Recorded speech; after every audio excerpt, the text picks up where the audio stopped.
રાજ્યમાં શિક્ષણ વ્યવસ્થા દિવસે ને દિવસે બગડી રહી છે। જુદા જુદા કારણોસર બાળકોને યોગ્ય શિક્ષણ નથી મળી રહ્યું।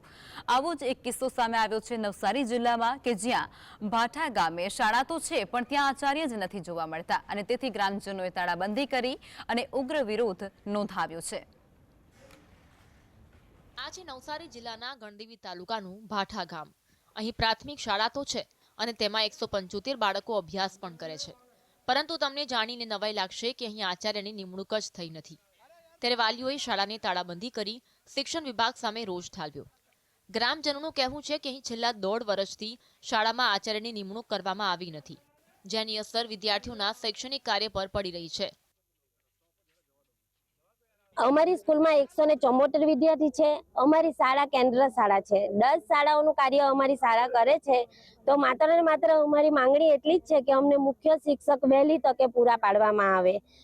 જ્યાં સુધી મુખ્ય શિક્ષક પૂરું પાડવામાં ન આવે ત્યાં સુધી અમારી શાળાના શિક્ષકોને પણ થાય કામગીરી કરવામાં મુશ્કેલી પડતી છે અને અમારે શાળાના બાળકોનું પણ શિક્ષણ બગડતું છે। તો માત્ર મારે અધિકારીઓને એટલી જ અરજી છે કે તમે લેખિતમાં અમને મુખ્ય શિક્ષક મળશે એવી બાંહેધરી આપો।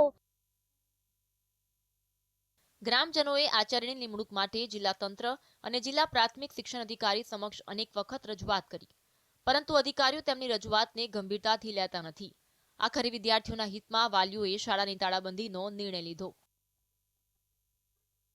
આ 2 વર્ષથી પ્રિન્સિપાલની રાહ જોવાઈ રહી છે, એટલા માટે કે 2 વર્ષથી પ્રિન્સિપાલ માટે જે હતા તે રાજીનામું આપેલું હતું અને 2 વર્ષથી એમનું રાજીનામું સ્વીકાર્યું નથી અને આપણને એમ જ કહે છે કેટલા વર્ષથી કે ટેકનિકલ પ્રોબ્લેમ છે। પણ ટેકનિકલ પ્રોબ્લેમ એવો તો કેવો હોય કે 2 વર્ષથી તમે રાજીનામું નથી સ્વીકાર્યું, ટેકનિકલ પ્રોબ્લેમ તમારાથી સોલ્વ નથી થયો।